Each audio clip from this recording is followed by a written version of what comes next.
Chers frères et sœurs, en ce matin de Pâques, je vous souhaite la bienvenue dans ce culte en ligne. Que le Seigneur puisse nous bénir avec cette salutation de Pâques qui a résonné il y a plus de 2000 ans. Il est réellement ressuscité. C'est un cri et une journée qui a été une journée complètement transformante dans la vie de plusieurs personnes de ces témoins. Rendez-vous compte.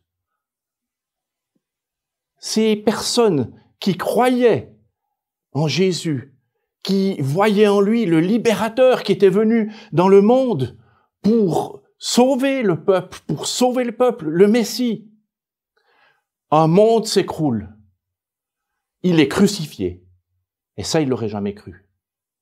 Ça, il l'avait pas vu venir. Pourtant, Jésus le leur avait dit. Leur monde s'écroule.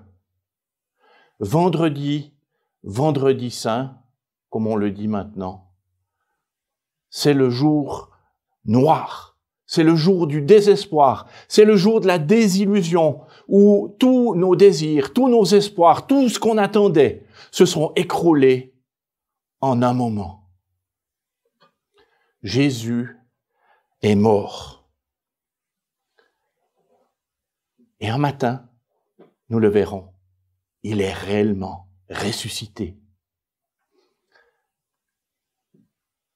J'ai essayé de retracer cette chronologie de ce matin de Pâques, de vendredi saint à Pâques, en quelques étapes.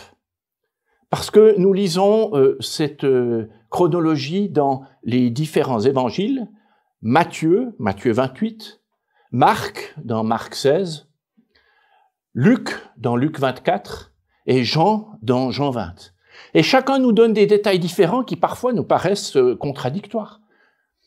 Alors, je me suis inspiré d'un livre d'un auteur qui s'appelle John Wenham et qui a essayé, lui, de mettre ensemble ces différents récits.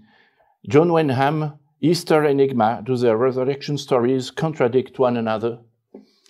Et qui a essayé de montrer une possibilité d'harmoniser tous ces récits et tous ces détails qui se trouvent dans ces différents récits de Pâques dans les 4 évangiles. On commence vendredi soir. Pierre, Jean, Marie, mère de Jésus, Salomé, la femme de Zébédée, Marie, femme de Clopas, Marie de Magdala, Clopas et Alphée et un autre disciple se trouvent à Jérusalem, dans la maison de la famille Zébédée qui avait là une maison à Jérusalem. On peut le déduire des différents évangiles. C'était une famille de pêcheurs du lac de Galilée, mais qui, pour leur commerce, puisqu'ils avaient, semble-t-il, un commerce de poissons à Jérusalem, avaient aussi une maison qui a servi ensuite à l'église. Mais là, ils accueillaient des pèlerins, ils accueillaient de la famille qui venait pour la fête de Pâques, et voilà, c'était la fête de famille, les retrouvailles, et tous ces gens se retrouvent chez la famille Zébédée. Les 9 autres disciples, eux, sont aussi pour la fête, ils dorment à Béthanie. Et on a encore d'autres personnages qui sont mentionnés seulement dans le livre de Luc, c'est Jeanne et Suzanne. Jeanne, la femme de l'intendant d'Hérode, qui donc logeait logiquement dans le palais d'Hérode. Et puis on a le tombeau où Jésus est gardé par des gardes romains et juifs. Voilà, on est là vendredi soir, et c'est le sabbat. Le sabbat se passe, chacun reste se reposer le temps du sabbat dans l'endroit où il est. Mais ensuite, Marie de Magdala et Marie de Clopas vont à Béthanie retrouver les autres disciples. Ils sont à Béthanie, et donc on retrouve les 9 disciples, Marie de Clopas, Marie de Magdala à Béthanie, et les autres sont restés à Jérusalem.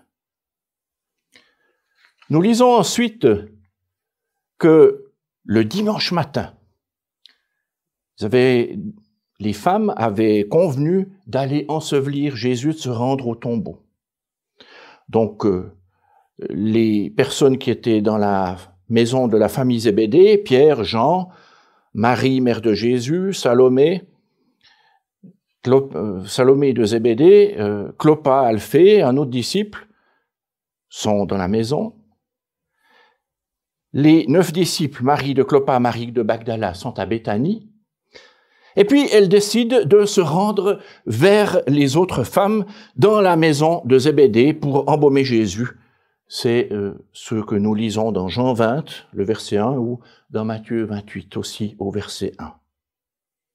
En même temps, on voit que le dimanche matin toujours, Marie de Clopas, Marie de Magdala, Marie, mère de Jésus et Salomé vont au tombeau et vont ensemble se rendre au tombeau par une des portes de Jérusalem qui est probablement la porte de Guénat. C'est ce que nous disent aussi Marc 16, verset 2, et puis Luc 24, verset 1. Mais en même temps, et ça c'est Matthieu qui nous le dit, c'est seulement Matthieu, Jésus ressuscite et les gardes s'enfuient. Les gardes qui étaient au tombeau partent chacun de son côté, vont se rendre ensuite chez les sacrificateurs, juste avant que les femmes n'arrivent. Par une autre porte, toujours en même temps, Jeanne et Suzanne se rendent aussi au tombeau, mais par un autre chemin, puisqu'elles venaient du palais d'Hérode, par la porte d'Éphraïm. Et là, elles se croisent. Elles ne voient pas les autres femmes, et au tombeau, Marie, mère de Jésus, Salomé de Zébédée, Marie, femme de Clopas, Marie de Magdala, arrivent au tombeau, alors que les 2 autres ne sont pas encore arrivés. Elles voient que la pierre est roulée. Alors avant que les 2 autres arrivent, Marie de Magdala court l'annoncer à Pierre et Jean dans la maison de Zébédée. Et là, arrivée à la maison de Zébédée, eh bien, Marie annonce que le tombeau est vide, mais que lui, elle ne l'a pas vu. Alors, Pierre, Jean arrivent aussi en courant, mais avant qu'ils arrivent, nous voyons que Jeanne et Suzanne arrivent aussi au tombeau. La pierre est roulée, et alors elles décident de retourner en ville. Voilà ce chaos qui se passe dans cette ville. Les gens courent, se croisent par d'autres rues parallèles et se voient pas, ce qui explique pourquoi certains n'ont pas vu, d'autres ont vu, d'autres savaient pas qu'ils l'avaient vu, etc., etc. C'était une journée vraiment retournante. Pierre et Jean courent au tombeau et Marie de Magdala, qui était venue leur annoncer la nouvelle, les suit. Au tombeau, Jeanne et Suzanne arrivent aussi. La pierre est roulée, ça nous le lisons dans Matthieu, dans Marc et dans Luc. Et puis, elles décident toutes de retourner en ville, de retourner dans la maison de Zébédée. Qu'est-ce qu'elles veulent faire de plus là? Le tombeau est vide. Et de leur côté, eh bien, Jeanne et Suzanne rentrent aussi en ville, au palais d'Hérode. À ce moment-là, Pierre et Jean voient le tombeau vide. Voilà, ils ont croisé les femmes qui sont retournées, ils voient le tombeau vide et rentrent à leur maison. Ça, nous le lisons dans l'évangile de Jean. Et Marie qui les a suivis, Marie de Magdala, qui les suit, alors que eux sont retournés, que les autres femmes sont retournées avant, Marie est seule et pleure près du tombeau. Et c'est à ce moment-là, l'incroyable se produit. Jésus lui apparaît. À elle, la première. Marie de Magdala, la première, la femme qui a vu Jésus ressuscité.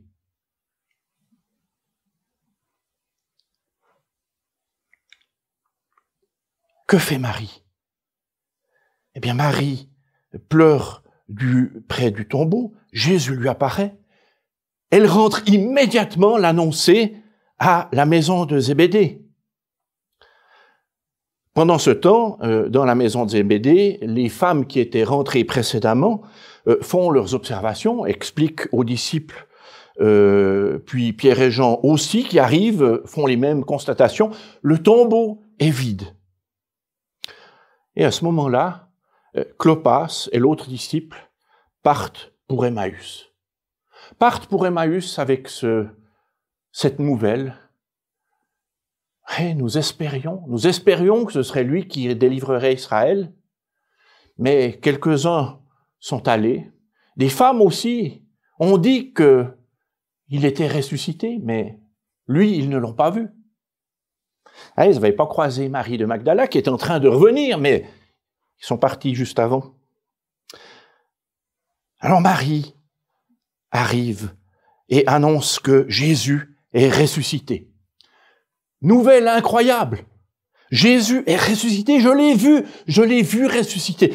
Alors les femmes vont l'annoncer aux autres disciples qui étaient à Béthanie. Et à ce moment-là, Jésus leur apparaît en chemin sur le mont des Oliviers. C'est ce que nous lisons uniquement dans l'évangile de Matthieu, Matthieu 28, versets 9 à 10. Et ensuite, nous lisons dans Luc que le Seigneur est apparu à Pierre, qui était probablement resté dans la maison de la famille Zébédée. De leur côté, à Béthanie, Marie de Magdala et les femmes annoncent aux disciples qui sont là que Jésus est ressuscité. Incroyable! Ils reviennent tous à Jérusalem. Et pendant ce temps, pendant que tout ce monde revient à Jérusalem, les disciples qui étaient partis avant l'arrivée de cette incroyable nouvelle, Clopas ou Alphée, c'est le même nom probablement dans la littération, ainsi qu'un autre disciple, sont sur le chemin d'Emmaüs, tout tristes, et Jésus les rencontre. Nous lisons ce récit dans Luc 24 et aussi dans Marc 16 au verset 12. Jésus se fait connaître à eux lorsqu'ils rompt le pain et dit « Mais on n'avait pas reconnu que c'était Jésus, à sa figure, à son visage. Mais il y a quelque chose qui nous disait qu'on devait le connaître de quelque part. Et quand j'ai vu ses actes, quand j'ai vu qu'il rompait le pain, alors je l'ai reconnu à ses actes. » Le dimanche après-midi de cette journée de Pâques, eh bien, nous trouvons tout ce monde dans la maison de la famille Zébédée, Pierre, Jean, les 9 disciples, Marie, mère de Jésus, Salomé, femme de Zébédée, Marie, femme de Clopas, Marie de Magdala, sauf Thomas qui, manifestement, est parti.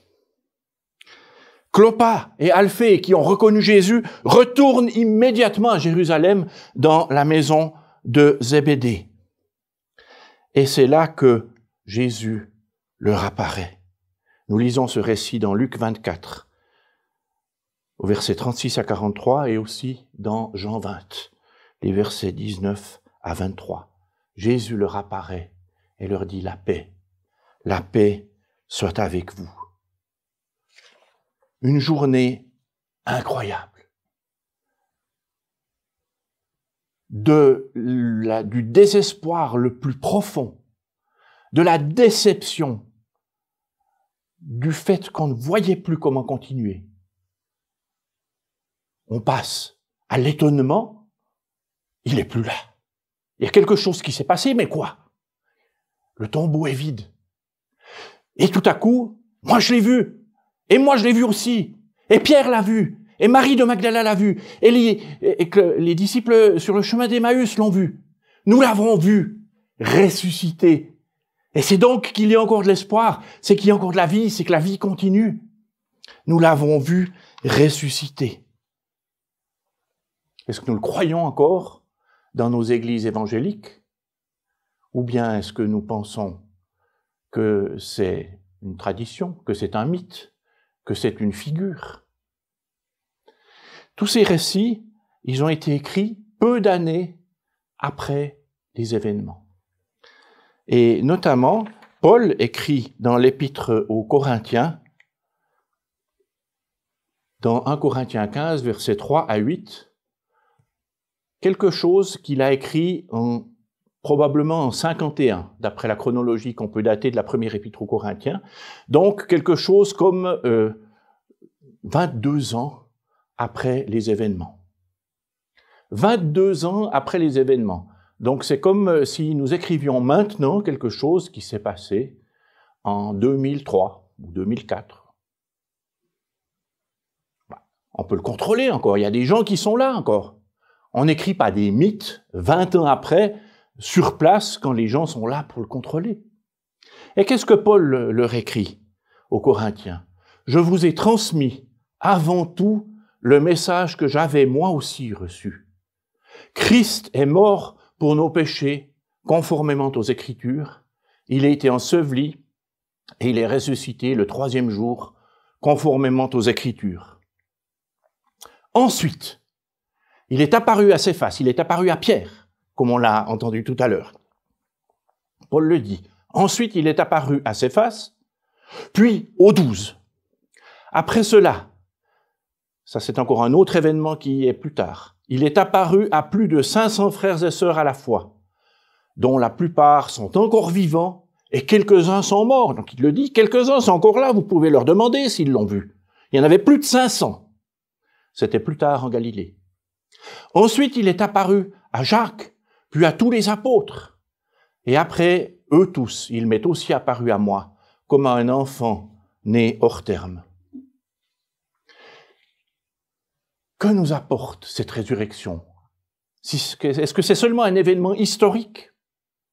Paul continue en nous disant, mais en quoi la résurrection est quelque chose d'essentiel? C'est le fondement de la foi. C'est la fête principale dans le christianisme. Parce que sans Pâques, tout s'écroule. Et Paul le dit ici dans le verset 14, « Si Christ n'est pas ressuscité, alors quoi? Si Christ n'est pas ressuscité, alors notre prédication est vide. Elle ne sert à rien, notre prédication. Et votre foi aussi. » Il se trouve même que nous sommes de faux témoins vis-à-vis de Dieu, puisque nous avons témoigné contre Dieu qu'il a ressuscité Christ, s'il n'y a pas de résurrection. Or, il ne l'a pas fait si les morts ne ressuscitent pas. En effet, si les morts ne ressuscitent pas, Christ non plus n'est pas ressuscité. Or, si Christ n'est pas ressuscité, votre foi est inutile. Vous êtes encore dans vos péchés. Et par conséquent, ceux qui sont morts en Christ sont aussi perdus. Voilà ce qui se passe si la résurrection n'existe pas. Votre foi ne sert à rien. Mais il continue, Paul, en disant, « Si c'est pour cette vie seulement que nous espérons en Christ, nous sommes les plus à plaindre de tous les hommes. Notre foi ne sert à rien si c'est pour cette vie seulement que nous espérons en Christ et que nous soyons ensuite déçus. » Et il continue, mais en réalité, Christ est ressuscité, précédant ainsi ceux qui sont morts. En effet, puisque la mort est venue à travers un homme, c'est aussi à travers un homme, à travers Jésus, qu'est venue la résurrection des morts. Si Christ n'est pas ressuscité, alors notre prédication est vide et votre foi aussi. Il se trouve même que nous sommes de faux témoins vis-à-vis de Dieu, puisque nous avons témoigné qu'il a ressuscité Christ alors qu'il ne l'aurait pas fait. 2 Corinthiens 5, 17 nous dit, « Si quelqu'un est en Christ, il est une nouvelle créature.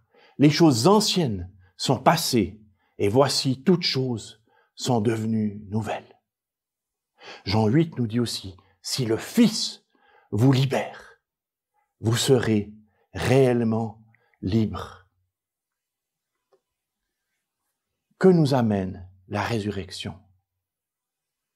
Une vie nouvelle, la possibilité de vivre une vie libérée, une vie où on n'est pas dominé par la puissance du péché en nous, mais une vie dans la victoire possible sur le péché. Et Paul nous dit dans l'Épître aux Corinthiens, si Jésus est mort pour tous, c'était afin que ceux qui vivent ne vivent plus pour eux-mêmes, mais pour celui qui est mort et ressuscité pour eux. Romains 6, 11, de la même manière, vous aussi, considérez-vous comme morts au péché et comme vivants pour Dieu en Jésus-Christ. Christ est réellement ressuscité. C'est le message de Pâques, c'est le message qui a bouleversé la vie de tous ces témoins, de cette journée mouvementée et des journées qui ont suivi, du désespoir le plus profond à la joie la plus incroyable. Il est vraiment ressuscité. Et c'est ainsi que cette espérance nous accompagne aussi, maintenant et pour l'éternité, les prémices d'une vie nouvelle que Job déjà a pressenti lorsqu'il a dit dans Job 19, « Je sais que mon Rédempteur, je sais que celui qui me rachète, il est vivant. » Et c'est ainsi que j'aimerais conclure. Il est vivant. Et j'ai des paroles ici d'un cantique anglais bien connu qui nous dit ce qui change dans le fait qu'il est vivant. Because he lives, I can face tomorrow. Parce qu'il est vivant, je peux affronter demain. Je peux affronter le lendemain. Because he lives, all fear is gone. Parce qu'il vit, toute peur a disparu. Because I know he holds the future. Parce que je sais que c'est lui qui tient dans sa main le futur. And life is worth the living, just because he lives. La vie vaut la peine d'être vécue parce qu'il est vivant. Amen.